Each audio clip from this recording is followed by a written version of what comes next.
En un libro titulado Encontrando a Dios a través de la predicación expositiva, lamentablemente no está en español, pero el pastor Brian Payne comparte una historia personal que me resultó muy reveladora con respecto al tema de la predicación.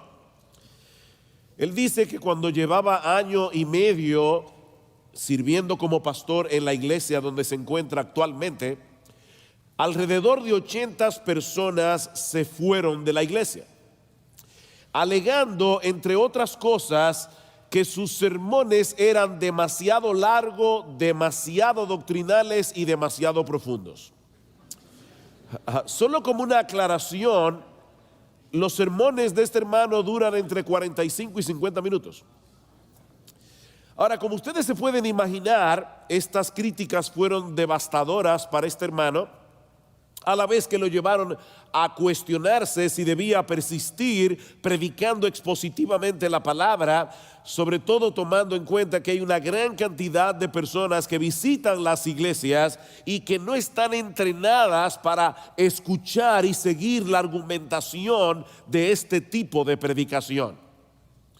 Durante ese periodo de lucha, de desaliento, este pastor decidió compartir su inquietud con un miembro de su iglesia, al que vamos a llamar Esteban, que lo había invitado a comer. Y una de las cosas que Brian le decía a este hermano era que no importaba cuánto él orara, cuánto se esforzara en estudiar el texto bíblico, cuán bien preparara sus sermones, siempre seguía recibiendo críticas.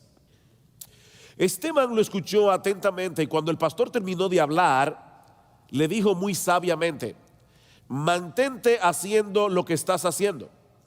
Tú estás exponiendo fielmente el texto bíblico. Y esa es una de las razones por las que nos unimos a tu iglesia, mi esposa y yo. Y entonces le compartió la experiencia que él y su esposa habían vivido al haber tenido que cambiar de iglesias varias veces. Resulta que estos hermanos habían sido miembros de una iglesia en Louisville, Kentucky, donde los mensajes duraban unos 20 minutos y mayormente se enfocaban en tratar de suplir lo que la gente percibía como sus necesidades primarias. 3 pasos para vencer la depresión, 4 pasos para hacerse millonario en un mes, ese tipo de cosas. Ellos amaban esta iglesia y amaban la predicación, pero por causa de su trabajo tuvieron que mudarse a la ciudad de Seattle, donde comenzaron a asistir a la única iglesia evangélica conservadora que le quedaba cerca de su casa. Cuando asistieron el primer domingo, les encantó la iglesia, los programas, la gente, excepto por una cosa: la predicación del pastor. El sermón duró casi 60 minutos y fue tan profundo que muchas cosas que él dijo les pasó por encima de sus cabezas. Ellos pensaron que seguramente era algo anormal que había sucedido ese día, así que decidieron regresar el domingo siguiente, pero sucedió lo mismo otra vez: 60 minutos de predicación y una predicación bien profunda. Así que Esteban decidió reunirse con el pastor para expresarle su inquietud y le dijo francamente que ellos disfrutaban mucho de la iglesia excepto por sus sermones. Fue bien franco. El pastor le respondió con una especie de reto. Le pidió a Esteban que continuara asistiendo con su esposa por 6 meses y que volvieran a hablar otra vez después de ese tiempo. Su argumento fue que al exponerse a ese tipo de predicación durante 6 meses, era muy probable que la palabra produjera tal efecto en sus vidas que tanto él como su esposa iban a ser capaces de procesar y dirigir y digerir sus sermones. Y Esteban le dice ahora a Brian Payne, y eso fue precisamente lo que sucedió. Después de un periodo de 6 meses, nuestro apetito por la palabra de Dios comenzó a crecer a pasos agigantados. Al final de ese tiempo, no solo estábamos procesando sus sermones, sino que estábamos hambrientos de más. Nos estábamos deleitando en los mensajes de este pastor. Pero la historia no termina allí. 5 años después de haber estado en Seattle, la empresa volvió a mover a Esteban hacia Louisville, Kentucky. Y obviamente, ¿a qué iglesia ustedes creen que ellos iban a ir? A la iglesia de la que eran miembros al principio. Pero algo extraño sucedió. Después de haber estado escuchando la predicación por 5 minutos, Esteban y su esposa se dieron cuenta que ellos habían adquirido un paladar espiritual diferente. Ahora anhelaban escuchar otra cosa. Anhelaban escuchar algo más profundo. Ellos querían escuchar una exposición de la palabra de Dios. Esteban y su esposa habían sido transformados por la fiel exposición de la palabra. Su perspectiva de lo que era un servicio de adoración había cambiado de una preocupación egoísta por su bienestar privado a una adoración del Dios viviente. Ahora tenían un deseo genuino de conocer cada vez más acerca de Dios, acerca del carácter de Dios, acerca de la voluntad de Dios, acerca de las obras de Dios. Mis hermanos, ese es el resultado de exponerse domingo tras domingo a ese tipo de predicación en la que el texto bíblico es explicado y aplicado con fidelidad por un hombre llamado por Dios a predicar su palabra. Es a eso que llamamos predicación expositiva. Ese tipo de predicación en la que el predicador expone lo que el texto bíblico realmente dice. No lo que él cree que dice, no lo que la iglesia quisiera que el texto dijera, sino lo que el Espíritu Santo quiso realmente comunicarnos en ese pasaje de las Sagradas Escrituras. Mark Dever define ese tipo de predicación como la predicación en la que el punto principal del texto bíblico viene a ser el punto principal del sermón que se predica. Eso es predicación expositiva. Es ese tipo de predicación en la que el punto principal del texto bíblico es el punto principal del sermón que se predica.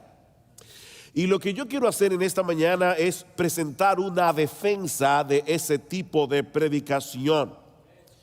Y debo reconocer, por justicia, que estoy siguiendo muy de cerca el proceso de argumentación de Brian Payne en el libro que acabo de citar. ¿Por qué necesitamos con urgencia recuperar la predicación expositiva en nuestras iglesias? Bueno, en primer lugar, porque es a través de su palabra que Dios manifiesta su poder, su autoridad y su presencia especial en el mundo. Es a través de su palabra que Dios manifiesta su poder, su autoridad y su presencia especial en el mundo. El poder omnipotente de Dios se manifiesta a través de su palabra. Mis hermanos, Dios actúa hablando. Todo lo que Él hace, lo hace por medio de su palabra. Lean Génesis 1. En el principio, Dios dijo, sea la luz. ¿Y qué pasó? Fue la luz. Así de simple. Nuestro Dios es capaz de traer a la existencia cosas que no existían únicamente por su palabra. Por la palabra de Jehová fueron hechos los cielos, dice el salmista en el Salmo 33, versículo 6, y todo el ejército de ellos por el aliento de su boca. Y el autor de la carta a los Hebreos nos dice en Hebreos capítulo 11 versículo 3 que por la fe entendemos haber sido constituido el universo por la palabra de Dios, de modo que lo que se ve fue hecho de lo que no se veía. Él habló y una cantidad ilimitada de seres y de cosas vinieron a la existencia, desde estrellas gigantescas hasta pequeños virus como el que yo tengo en este momento, que no se ve, pero que afecta el cuerpo. La creación es una prueba contundente del inmenso poder que se desata cuando la palabra de Dios es hablada por Dios. Y debemos tomar en cuenta, mis hermanos, que el universo así de grandioso como es, no es más que una pequeña muestra de lo que Él es capaz de hacer cuando habla. Después de describir algunos aspectos de la majestuosidad incomprensible de la creación, Job nos dice en Job capítulo 26, versículo 14, que todas estas cosas son solo los bordes de sus caminos, y cuán leve es el susurro que hemos oído de él, pero el trueno de su poder, ¿quién lo puede comprender? Wow. ¿Escucharon eso, mis hermanos? La creación es el producto del susurro de Dios. ¿Ustedes se imaginan si él hubiera tronado? Pero nuestro Dios no solamente crea el mundo a través de su palabra, sino que también lo gobierna en su providencia a través de esa misma palabra. Y yo me temo, mis hermanos, que nosotros estamos tan acostumbrados a hablar en términos de procesos naturales que fácilmente podemos perder de vista a Dios gobernando su creación a través de su palabra. Dice el salmista en el Salmo 147, los versículos 15 al 18, que Dios envía a la tierra su palabra. ¿Y qué pasa? Cae la nieve como lana. Y luego envía de nuevo su palabra y el hielo se derrite y fluyen las aguas. ¿Cuándo fue la última vez que tuviste nieve caer? ¿Y cuándo fue la última vez que viendo nieve caer tú pensaste Dios dio la orden de que la nieve cayera? O tú pensaste, bueno, eso es un proceso natural de condensación y todo lo que uno explica. Me encanta como lo dice David en el Salmo 29, voz de Jehová sobre las aguas, truena el Dios de gloria. Jehová sobre las muchas aguas, voz de Jehová con potencia, voz de Jehová con gloria, voz de Jehová que quebranta los cedros, voz de Jehová que derrama llamas de fuego, voz de Jehová que hace temblar el desierto, voz de Jehová que desgaja las encinas y desnuda los bosques, en su templo todo proclama su gloria. La voz de Dios pone en movimiento la rueda de su omnipotencia. Él crea por su palabra, Él gobierna el universo por su palabra, Él trae juicio sobre el mundo por su palabra, dice en el Salmo 46, versículo 6, y por esa misma palabra Él cambia el corazón de los perdidos. Él crea la iglesia, Él nutre y edifica a los creyentes. Por eso Pablo en Hechos capítulo 20 versículo 32, en el discurso que dio a los ancianos de Éfeso, les dice: y ahora os encomiendo a la palabra de gracia, la cual tiene poder para sobreedificaros y daros herencia entre los santificados. Es la palabra de Dios la que produce la regeneración, es la palabra de Dios la que crea la iglesia, es la palabra de Dios la que edifica a los creyentes. Pastores, predicadores que están aquí, no es tu opinión y la mía la que va a hacer eso, es la palabra de Dios. Pero Dios no solo manifiesta su poder por medio de su palabra, sino también su autoridad. Su autoridad, la palabra de Dios viene con la autoridad de Dios. Hace unas semanas, meses largos atrás, invitamos a un joven predicador, buen predicador, a predicar la palabra en nuestra iglesia. Pero él estaba un poco nervioso. Era de las pocas veces que había salido de su iglesia local a predicar en una iglesia diferente en otro país. Y yo me di cuenta que estaba preocupado, así que antes de salir de casa le puse la mano en el hombro y le dije, óyeme bien. Tú vas a predicar la palabra de Dios. Así que súbete al púlpito de nuestra iglesia como un embajador del Rey del universo. No tienes nada que temer. Tú vas a hablar en su nombre, no en el tuyo. Él me miró y me dijo, si antes estaba nervioso, ahora estoy más nervioso. Pero lo cierto es, mis hermanos, que lo peor que puede hacer un predicador es subirse en un púlpito a pedir excusas. Nosotros predicamos con autoridad, no porque tenemos autoridad, porque la Biblia que predicamos tiene autoridad. Nos sometemos al Señor sometiéndonos a su palabra, y de la misma manera el que se rebela contra la palabra se rebela contra Dios, no contra el predicador, contra Dios. Eso fue lo que sucedió en el huerto del Edén. Dios creó al hombre, lo colocó en el huerto del Edén y le dio una orden, le dio un mandato: de todos los árboles del huerto podrás comer, mas del árbol que está en medio del huerto, el árbol de la ciencia del bien y del mal, no comerás, porque el día que de él comieres, ciertamente morirás. Génesis capítulo 2, versículo 17. La vida y la muerte de Adán y Eva dependían de su obediencia a la palabra de Dios. Y como todos sabemos, Adán y Eva pecaron y de ese modo quebrantaron la relación que disfrutaban con el Señor en el huerto del Edén. Y a partir de ese momento su única esperanza era que Dios cumpliera la promesa de su palabra en Génesis capítulo 3 versículo 15, que Él enviaría un Salvador nacido de mujer, que luego resultó que ese Salvador no sería otro que su palabra encarnada. ¿Han pensado en eso, hermanos? Dios, para salvarnos, envió a su palabra. Su palabra es Jesús.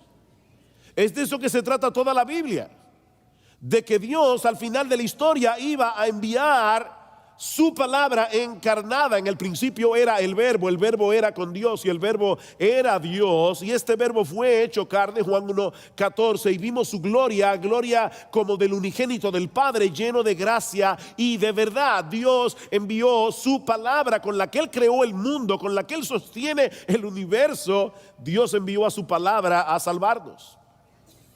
A través de todo el Antiguo Testamento Dios habló con autoridad a través de los profetas, pero el Señor Jesucristo es su declaración final. Él es la revelación final de Dios. Hebreos capítulo 1 versículo 1: Dios, habiendo hablado muchas veces y de muchas maneras a los padres por los profetas, en estos postreros días nos ha hablado por el Hijo, a quien constituyó heredero del universo y por quien Él sostiene todas las cosas, el Hijo.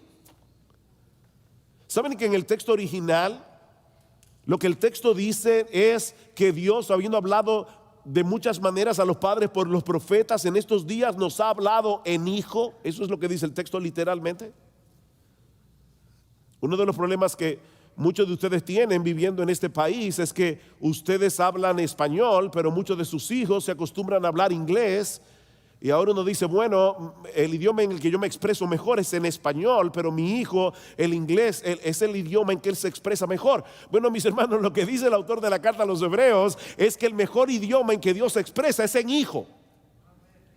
Dios habló en Hijo. Ese es el lenguaje de Dios. Y es por ese Hijo que Dios sostiene el universo, ese Hijo que también es Dios. Es por eso que en el Nuevo Testamento el criterio por el que se evalúa la genuinidad de nuestro discipulado es creer y obedecer las palabras de Jesús. Dijo entonces Jesús a los judíos que habían creído en él, Juan capítulo 8 versículo 31: si vosotros permaneciereis en mi palabra, seréis verdaderamente mis discípulos. Y luego más adelante dice: al que oye mi palabra y no las guarda, yo no lo juzgo, porque no he venido a juzgar al mundo, sino a salvar al mundo. El que me rechaza y no recibe mis palabras, tiene quien le juzgue. La palabra que he hablado, ella lo juzgará en el día postrero, porque yo no he hablado por mi propia cuenta. El Padre que me envió, Él me dio mandamiento de lo que he de decir y de lo que he de hablar. ¿Escuchaste eso, predicador? Cuando Dios el Hijo vino, Él se limitó a decir lo que el Padre le dijo que dijera. ¿Cómo nos atrevemos nosotros a decir otra cosa? Dice Jesús: el Padre que me envió, Él me dio mandamiento de lo que he de decir y de lo que he de hablar, y sé que su mandamiento es vida eterna. Así pues, lo que yo hablo, lo hablo como el Padre me lo ha dicho. Escuchar la palabra del Hijo es escuchar la palabra del Padre. Pero ahora escuchen, escuchar la palabra de los apóstoles en el Nuevo Testamento es escuchar la palabra del Hijo. Vayan conmigo a Juan capítulo 14. Juan capítulo 14. Y este es un texto muy conocido, pero lamentablemente a veces desconectamos lo que dice el versículo 23 con lo que luego dice en el versículo 26. Dice el Señor: respondió Jesús, Juan 14, 23, y le dijo: el que me ama, mi palabra guardará, y mi Padre le amará, y vendremos a él y haremos morada con él. El que no me ama no guarda mis palabras. No importa cuánto cante en la iglesia, cuánto cierre los ojos, cuántos calambres él experimente en el servicio de adoración. No, el que no guarda la palabra de Jesús no ama a Jesús. Y la palabra que habéis oído no es mía, vuelvo, insiste, sino del Padre que me envió. Os he dicho estas cosas estando con vosotros. Oh, es que Jesús ya se va. Y entonces ahora, ¿cómo iremos su palabra? ¿Será que Él va a hablarnos directamente desde el cielo? ¿Tenemos que oír la voz de Jesús desde el cielo? Versículo 26. Mas el Consolador, el Espíritu Santo, a quien el Padre enviará en mi nombre, Él os enseñará todas las cosas y os recordará todo lo que yo os he dicho. ¿Para qué? Para que escribieran las palabras de Jesús en el Nuevo Testamento. El Nuevo Testamento es la revelación de Jesús. Me encanta como dice John Piper: ¿tú quieres oír audiblemente la voz de Dios? Lee la Biblia en voz alta. Porque aquí está. Todo lo que Él quiere decir está aquí. Más adelante, Juan capítulo 16, versículo 13 dice: pero cuando venga el Espíritu de verdad, Él os guiará toda la verdad, porque no hablará por su propia cuenta, sino que hablará todo lo que oyere y os hará saber las cosas que habrán de venir. La voz de Jesús la tenemos aquí en la Biblia. Hoy día hay personas que claman ser apóstoles. Mis hermanos, déjenme decirles algo: la iglesia de Jesús, la verdadera iglesia, es apostólica. Pero es apostólica no porque tenga apóstoles. Es apostólica porque está fundamentada, como dice Pablo en Efesios capítulo 2, versículo 20, sobre el fundamento de los apóstoles y profetas revelado aquí en este libro. Lo que pasa es que hay personas que les fascinan los títulos. Parece que ser pastor no es suficiente. Ahora son apóstoles. Mañana van a ser, bueno, ya hay patriarcas también. Yo no sé cómo las esposas lo aguantan, pero hay patriarcas. Mañana serán arcángeles. Pero la verdadera iglesia apostólica es la que está fundamentada en el Nuevo Testamento. Ahora, Dios no solamente manifiesta su poder y su autoridad a través de su palabra, sino también su presencia personal en el mundo. Mis hermanos, donde está la palabra de Dios, Dios está allí. Es a través de su palabra. Es por eso que en la Biblia se equipara la presencia de Dios con la presencia de su palabra. Por ejemplo, en Deuteronomio capítulo 4, versículo 7, para que lo anoten y lo busquen luego, dice que Dios es un Dios cercano a Israel. Dios está cerca de Israel, dice en el Antiguo Testamento. Sin embargo, en el mismo libro de Deuteronomio, en el capítulo 30, los versículos 11 al 14, y casi en los mismos términos, Moisés afirma que la palabra de Dios está cerca de Israel. Dios está cerca de Israel porque la palabra de Dios está cerca de Israel. Ahora, ¿saben qué es lo más glorioso, lo más fantástico de esto? Que más adelante el apóstol Pablo en Romanos capítulo 10, versículos 6 al 8, cita ese pasaje de Deuteronomio capítulo 30 para decir que Jesús está cerca de la iglesia. Wow. Dios está cerca, la palabra está cerca, Jesús está cerca. Mis hermanos, Dios está presente donde está su palabra. Podemos hacer mil cosas en nuestro servicio de adoración tratando de que las personas tengan una experiencia personal con Dios. Pero si la palabra de Dios no se encuentra en ese lugar, tampoco Dios está allí. tampoco Dios está. Hay un texto muy conocido, Hebreos capítulo 4, versículo 12. La palabra de Dios es viva y eficaz y más cortante que toda espada de dos filos, que penetra hasta los tuétanos y dice discierne los pensamientos y las intenciones del corazón. Muchas veces nosotros citamos ese texto desconectado de su contexto, porque ustedes siguen leyendo ese capítulo de Hebreos, van a ver que inmediatamente después en el versículo 13 dice, porque todas las cosas están desnudas y abiertas a los ojos de aquel a quien tenemos que dar cuenta. Entonces, por fin, ¿quién es el que discierne los pensamientos y las intenciones del corazón? ¿Dios o la palabra? Sí. Dios a través de su palabra. Dios a través de su palabra. Es tal la identificación de Dios con su palabra que la Biblia se presenta a sí misma como poseyendo los atributos mismos de Dios. La Biblia, la palabra de Dios, tiene los mismos atributos de Dios. La palabra de Dios es justa, Salmo 119, 7. La palabra de Dios es fiel, Salmo 119, 140. La palabra de Dios es verdad, Salmo 119, 142. La palabra de Dios es eterna, Salmo 119, versículo 89. La palabra de Dios es omnipotente, Isaías 55, 11. La palabra de Dios es perfecta, Salmo 19, 7. La palabra de Dios es santa, 2 Timoteo capítulo 3, versículo 15. Desde la niñez has sabido las sagradas escrituras. La palabra de Dios tiene los mismos atributos de Dios, porque es la palabra de Dios. Ahora, mis hermanos, si es a través de su palabra que Dios manifiesta su poder, su autoridad y su presencia especial en el mundo, ¿de qué otra manera pudiéramos ejercer una mayor influencia a través de nuestros ministerios si no es exponiendo fielmente la palabra de Dios que es viva y eficaz? ¿Cómo podremos tener mayor influencia?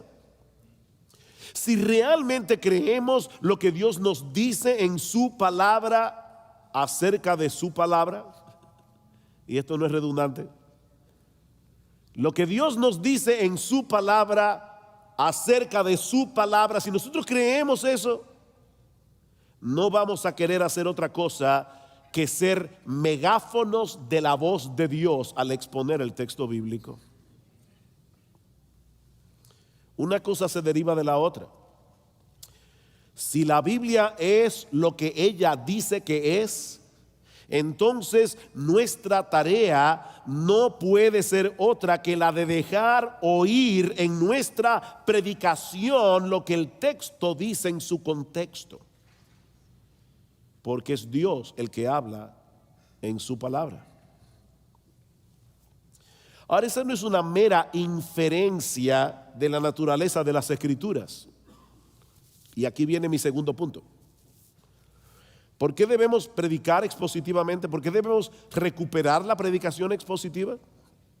Hemos dicho en primer lugar porque es a través de su palabra que Dios manifiesta su poder, su autoridad y su presencia especial en el mundo. Pero la segunda razón por la que debemos predicar la palabra de Dios es porque Dios nos ordena que lo hagamos. Así de sencillo. Dios nos ordena que prediquemos la palabra de Dios. Vayan conmigo, por favor, al capítulo 3 de la segunda carta de Pablo a Timoteo. Segunda carta de Pablo a Timoteo.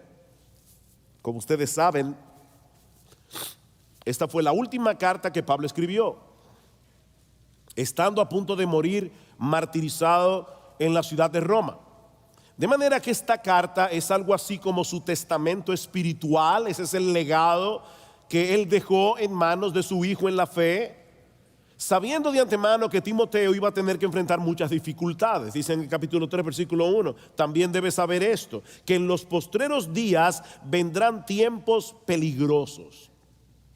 Y solo como una aclaración, en el Nuevo Testamento se usa la frase los postreros días o los postreros tiempos, no para referirse primariamente a los días que anteceden la venida del Señor, sino más bien a esta última etapa en la historia de la redención que empezó en el día de Pentecostés. Y yo no tengo tiempo para detenerme a demostrar esto, pero yo les pido que luego busquen en sus Biblias Hechos capítulo 2, versículos 16 al 17, donde Pedro el día de Pentecostés dice: esto es lo dicho por el profeta Joel en los postreros días, pam, pam, pam. Y luego primera de Juan capítulo 2, versículo 18, donde Juan dice explícitamente: hijitos, este es el último tiempo.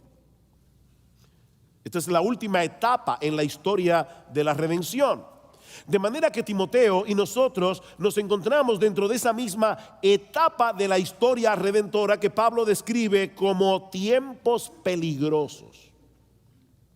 Vendrán tiempos peligrosos.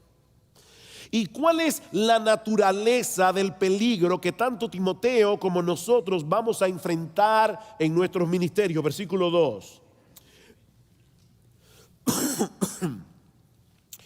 Porque habrá hombres amadores de sí mismos, avaros, vanagloriosos, soberbios, blasfemos, desobedientes a los padres, ingratos, impíos, sin afecto natural, implacables, calumniadores, intemperantes, crueles, aborrecedores de lo bueno, traidores, impetuosos, infatuados, amadores de los deleites más que de Dios. ¿Qué lista?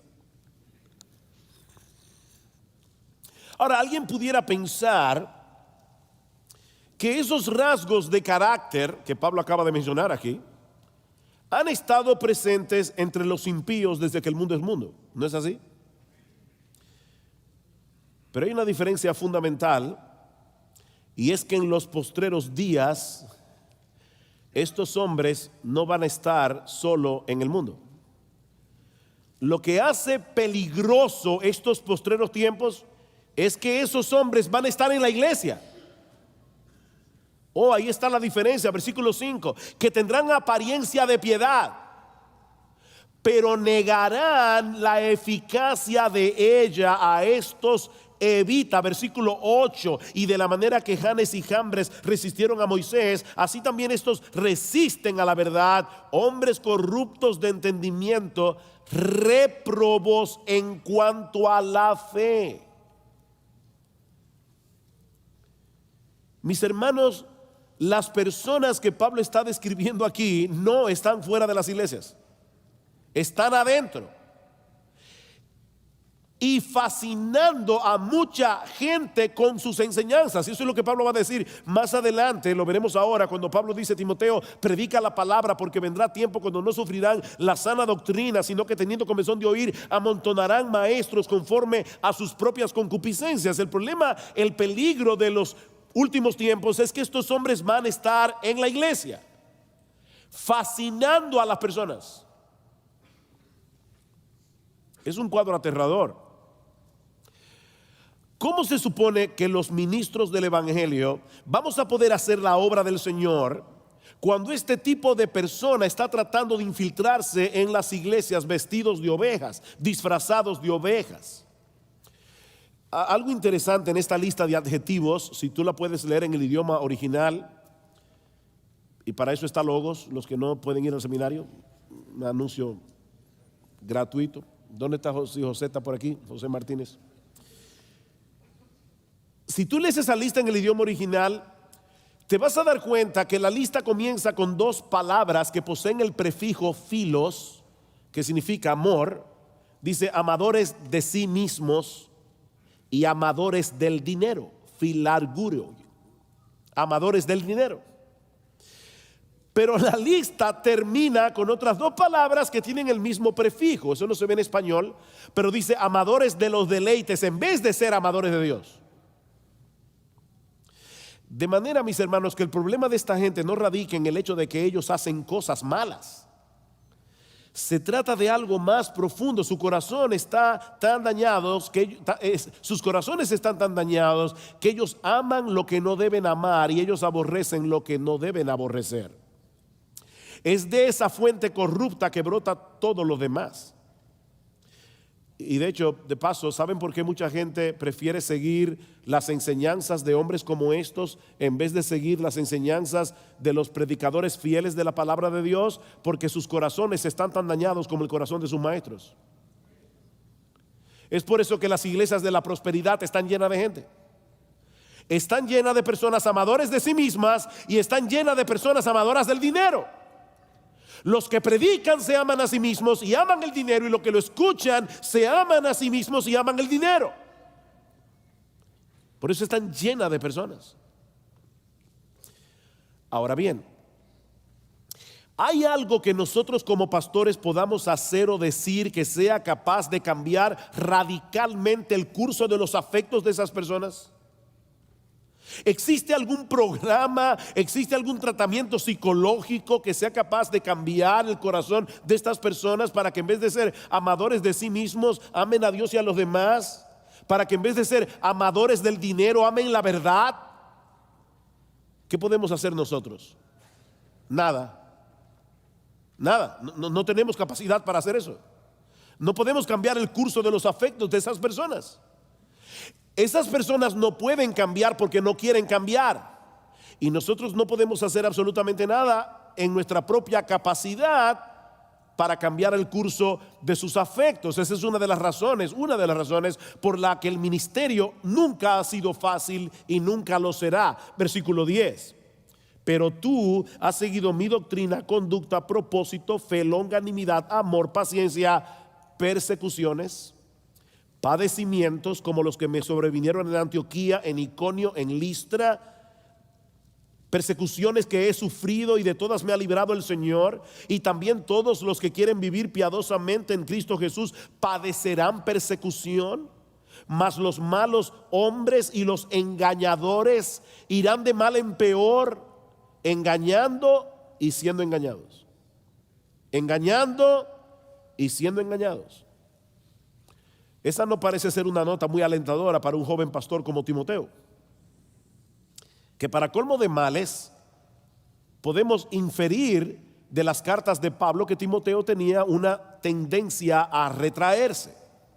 Y Pablo tiene que decirle: Timoteo, Dios no nos ha dado espíritu de cobardía, sino de poder, de amor y de dominio propio. Mis hermanos, ¿qué consejo podemos darle a Timoteo ante la realidad de los problemas y dificultades que él va a tener que enfrentar en un mundo tan dañado como ese? ¿Qué consejo podemos darle a un joven pastor aquí? Ahí es donde entran en juego los expertos en mercadotecnia eclesiológica, diciéndonos que ante esa realidad nosotros debemos ser innovadores. Debemos hacer el esfuerzo de que nuestras iglesias no se vean muy diferentes al mundo que la rodea, para que las personas, los incrédulos, se sientan lo más cómodo posible dentro de ella. Timoteo, si quieres ser relevante a la cultura a tu alrededor, vas a tener que adaptarte a los tiempos. Los hombres del siglo XXI son muy diferentes a los siglos que nos han precedido. Así que, Timoteo, tenemos que ser creativos si queremos alcanzarlos con el evangelio. Eso fue lo que Pablo le dijo a Timoteo, ¿verdad? No, ni en español, ni en griego, ni en inglés. No.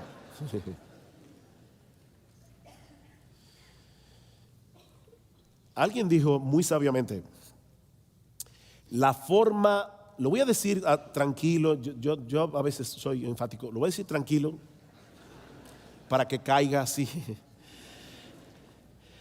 La forma más eficaz de alcanzar al mundo con el evangelio no es proveyendo a las personas las mismas cosas que ellos ya tienen en el mundo, sino más bien ofreciéndoles una alternativa que solo Dios puede dar: su palabra.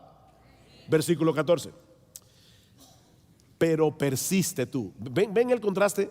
Timoteo, aquí están los falsos maestros, amadores de los deleites más que de Dios, amadores de sí mismos, amadores del dinero, y mucha gente que tienen ese mismo amor, van a seguir por montones a esa gente. Pero tú persiste en lo que has aprendido y te persuadiste. Sí, Timoteo, yo sé que la iglesia de la esquina está repleta de personas y la tuya parece que no crece, yo lo sé, pero Persiste tú en lo que has aprendido y te persuadiste, sabiendo de quién has aprendido. Loida y Eunice, la madre y la abuela de Timoteo, eran mujeres piadosas que habían seguido la tradición de Israel de enseñar a la próxima generación la palabra de Dios. Me encantó en una entrevista que le hicieron a John Piper, que le preguntaron: ¿por qué tú crees que la Biblia es la palabra de Dios? Y él dijo: la primera razón es porque mi mamá me lo dijo. Mi mamá me lo enseñó así, y ella no me va a hacer mal. Timoteo le dice: recuerda de dónde tú has aprendido, también de mí, dice Pablo, y de tu mamá y de tu abuela, sabiendo de quién has aprendido. Y aquí vienen las razones que Pablo le da a Timoteo. Dice: persiste en eso, sabiendo que desde la niñez has sabido las sagradas escrituras, las cuales te pueden hacer sabio para la salvación por la fe que es en Cristo Jesús. Toda la escritura es inspirada por Dios y útil para enseñar, para redarguir, para corregir, para instruir en justicia, a fin de que el hombre de Dios sea perfecto, enteramente preparado para toda buena obra. Esa es la razón, Timoteo, por la que tú no debes seguir las novedades de los falsos maestros. Vendrán hombres malos, engañadores, que irán de mal en peor, engañando y siendo engañados. Pero en lo que respecta a ti, mantente firme, no te apartes de las convicciones doctrinales que hasta ahora te han dominado con respecto a la palabra de Dios. Y esto, Timoteo, por tres razones. En primer lugar, porque solo las sagradas escrituras tienen la capacidad de hacerte sabio para la salvación por la fe que es en Cristo Jesús. ¿Vieron en el versículo 15? Ningún otro libro del mundo puede hacer eso. La ley de Jehová es perfecta, que convierte el alma. Esas palabras del salmista siguen siendo tan vigentes hoy como cuando fueron escritas hace miles de años atrás. La ley de Jehová sigue siendo perfecta. La ley de Jehová convierte el alma, porque la ley de Jehová nos lleva a la fe que es en Cristo Jesús. En segundo lugar, Timoteo debe mantenerte firme por el origen de la palabra. Toda la escritura es inspirada por Dios. Es la palabra de Dios que viene con el poder y la autoridad de Dios, como vimos ya. Y en tercer lugar, porque la escritura es suficiente para llevar a cabo el propósito para el cual Dios la inspiró: para enseñar, redarguir, corregir, instruir en justicia, para equipar al hombre de Dios para que pueda hacer la obra. Lo que Pablo está diciendo aquí es muy similar a lo que dice el profeta Isaías 55, porque como desciende de los cielos la lluvia y la nieve y no vuelve allá, sino que riega la tierra y la hace germinar y producir y da semilla al que siembra y pan al que come, así será mi palabra que sale de mi boca. No volverá a mí vacía, sino que hará lo que yo quiero y será prosperada en aquello para lo que le envié. Qué glorioso. Predica la palabra, porque Dios va a hacer con su palabra lo que Él quiera. No con la mía ni con la tuya, sino con la de Él, con su palabra. A la luz de esa realidad, ¿qué debemos hacer nosotros, los pastores y predicadores? Capítulo 4. Te encarezco delante de Dios y del Señor Jesucristo, que juzgará a los vivos y a los muertos en su manifestación y en su reino, que prediques la palabra, que instes a tiempo y fuera de tiempo, redarguye, reprende, exhorta con toda paciencia y doctrina, porque vendrá tiempo cuando no sufrirán la sana doctrina, sino que teniendo comezón de oír, se amontonarán maestros conforme a sus propias concupiscencias y apartarán de la verdad el oído y se volverán a las fábulas. ¿Qué debe hacer Timoteo? Predica la palabra. Predica la palabra. Y de paso esa frase está en modo imperativo, lo que significa que no es una opción entre otras opciones, no es una sugerencia, es una orden. Dios nos manda a proclamar como heraldos la palabra de Dios. Eso es lo que significa la palabra predicar, es la palabra keruso, proclamar en alta voz como un heraldo. En los tiempos antiguos, los heraldos iban por las calles anunciando en alta voz la victoria de un rey, las nuevas políticas de un nuevo gobierno o la llegada del emperador? Bueno, eso es exactamente lo que nosotros debemos hacer como predicadores cristianos. Debemos predicar fielmente la palabra para dar a conocer la victoria del Rey Jesús. Es lo primero. Él venció en la cruz, como vimos ayer. Debemos anunciar como heraldos las políticas de su gobierno. Arrepiéntete, cree, vive en santidad, todo lo que dice el Nuevo Testamento. Y anunciar como heraldos la realidad de su segunda venida. Comentando acerca de este texto, alguien dice que la predicación de la palabra centrada en el Evangelio es el único medio ordenado por Dios para preparar a los pecadores para la llegada de ese día. ¿Cuál día? El día de la segunda venida. Así que lo que Pablo está diciendo aquí es: Timoteo, los tiempos son peligrosos, los creyentes son perseguidos por causa de su fe, los engañadores irán de mal en peor, pero tú, Timoteo, predica la palabra a tiempo y fuera de tiempo. Es decir, cuando sea factible hacerlo, cuando sea peligroso hacerlo. Timoteo, aunque todo el mundo te diga que la predicación de la palabra ya dejó de ser relevante en una cultura dominada por los videos, predica la palabra. Predica la palabra. No sustituyas la predicación de la palabra en la iglesia absolutamente por nada. Quita los títeres, Timoteo. Saca los payasos. ¿Saben que hay iglesias que tienen payasos? Y hay predicadores que son unos payasos aunque no estén disfrazados.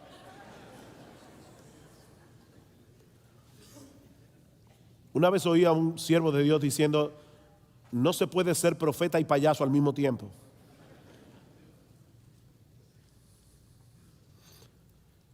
Predica la palabra, redarguye, reprende, exhorta con toda paciencia y doctrina. Y la paciencia es necesaria, mis hermanos, por dos razones. En primer lugar, porque los cambios no se producen de la noche a la mañana. Los pastores a veces quieren, ya predicaron del amor y todos se aman. Ya predicaron del chisme, nadie chismea. No, eso no funciona así. No funciona así. Los cambios no se producen de la noche a la mañana. Pero la segunda razón por la que Pablo nos dice que debemos tener paciencia es por lo que dice en el versículo 3. Dice: porque vendrán tiempo cuando no sufrirán la sana doctrina. Por eso debemos tener paciencia. Sino que teniendo comezón de oír, se amontonarán maestros. ¿Ustedes se imaginan eso? Personas amontonándose falsos maestros para que les rasquen el oído, para escuchar lo que ellos quieren escuchar. Como dice William Hendrickson, el anhelo de esta gente es tener maestros que se adapten a sus propios caprichos o a sus gustos pervertidos. Pero tú, Timoteo, ven versículo 5, otra vez el contraste, pero tú. Hay tres pero tú en el texto. En el versículo 10, en el versículo 14 del capítulo 3 y en el versículo 5 del capítulo 4. Eso es lo que hacen los falsos maestros. Pero tú eres diferente. Tú eres un siervo de Dios. Pero tú, sé sobrio en todo. Versículo 5. Es decir, Timoteo, mantente en tu sano juicio. No te dejes arrastrar por el deseo de esta gente de ver y escuchar cosas sensacionales y extravagantes. Timoteo, sé sobrio. Sé sobrio. Segundo lugar, soporta las aflicciones. Soporta las aflicciones. Recuerda que todos los que quieran vivir piadosamente en Cristo Jesús padecerán persecución. Y eso incluye a los que persisten en predicar la palabra cuando la gente no quiere oír la palabra. Haz obra de evangelista en la iglesia y fuera de la iglesia. Comparte el evangelio con los perdidos. Cumple tu ministerio. ¿Cómo? Entre otras cosas, procurando con diligencia presentarse delante de Dios aprobado como un obrero que no tiene de qué avergonzarse, que traza bien la palabra de verdad. Y en segundo lugar, predicando la palabra. Cumple tu ministerio. Mis hermanos, ¿cuáles son los argumentos que hemos usado hoy aquí para defender el por qué las iglesias deben recuperar la predicación expositiva? En primer lugar, porque es a través de su palabra que Dios manifiesta su poder, su autoridad y su presencia especial en el mundo. Y en segundo lugar, porque Dios nos ordena que prediquemos su palabra. Si la gente quiere oír, predica la palabra. Si la gente no quiere oír, predica la palabra. Mis hermanos, podemos llenar las iglesias haciendo muchas cosas entretenidas, pero no veremos a un solo pecador pasar de muerte a vida a menos que la palabra de Dios resuene con poder en medio del valle de los huesos secos. Solo la palabra puede hacer eso. Pastor, que estás aquí en esta mañana, si tú quieres la bendición de Dios sobre tu ministerio, entonces predica la palabra a tiempo y fuera de tiempo. Al final de cuentas, lo que el Señor evaluará de tu ministerio en aquel día no es el número de personas que vengan a escucharte cada domingo, no es la cantidad de sermones reproducidos en YouTube. ¿Quién es pues el siervo fiel y prudente al cual puso su Señor sobre su casa para que les dé el alimento a tiempo? Mateo 24, 45, 46. Bienaventurado aquel siervo que cuando su Señor venga le haya haciendo así. ¿Haciendo qué? Dándole a su pueblo el alimento de su palabra a tiempo y fuera de tiempo. Pastor, predica la palabra. Y miembros de las iglesias que están en medio nuestro, oren por sus pastores, oren por sus predicadores, porque la presión es mucha, para que el Señor los mantenga fieles, para que cuando se vayan algunos miembros, como le pasó a Brian Payne, y se vayan a otra iglesia que parece ser más popular y más entretenida, ora por tus pastores para que se mantengan en el púlpito a pesar de todo, predicando la palabra. Hazle saber a tu pastor con amor y con respeto que tú no vienes a la iglesia a que te entretengan con unos cuantos chistes y unas cuantas historias melodramáticas. Tú vienes a ser alimentado de Cristo. Y la única manera en que nosotros podemos ser alimentados de Cristo mismo es escuchando su voz a través de la exposición fiel de su palabra. El Espíritu y la esposa dicen ven, y el que oye diga ven. El Espíritu Santo viene junto a la esposa del Cordero y juntas llaman a los pecadores al arrepentimiento. El que a vosotros oye, a mí me oye, dice Jesús. Si están predicando la palabra. Mis ovejas oyen mi voz y yo las conozco y me siguen. Mis ovejas oyen mi voz. ¿Y cómo nosotros podemos escuchar hoy la voz de nuestro buen pastor? La voz de Jesús. Romanos capítulo 10, versículo 14. ¿Cómo oirán si no hay quien les predique? ¿Cómo oirán? Dice, ¿cómo creerán en aquel de quien no han oído? Y el texto dice literalmente, podemos traducirlo, ¿cómo creerán en aquel a quien no han oído?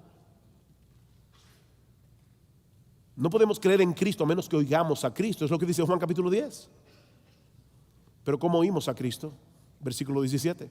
La fe viene por el oír, y el oír por la palabra de Dios. ¿Se dieron cuenta? La fe no viene por el oír la palabra de Dios. No, la fe viene por el oír la voz de Jesús. Y el oír la voz de Jesús viene por medio de la exposición de la palabra. Ese es el argumento de Pablo en Romanos 10. Jesús está cerca porque la palabra está cerca. Quiere el Señor levantar más predicadores en América Latina que tengan esa convicción, de manera que la voz de Dios siga resonando en los púlpitos a través de expositores fieles a su palabra, para ver su poder en acción, salvando a pecadores y edificando a las iglesias. Quiere el Señor concedernos cada vez más y más y más ese tipo de pastores, ese tipo de predicadores.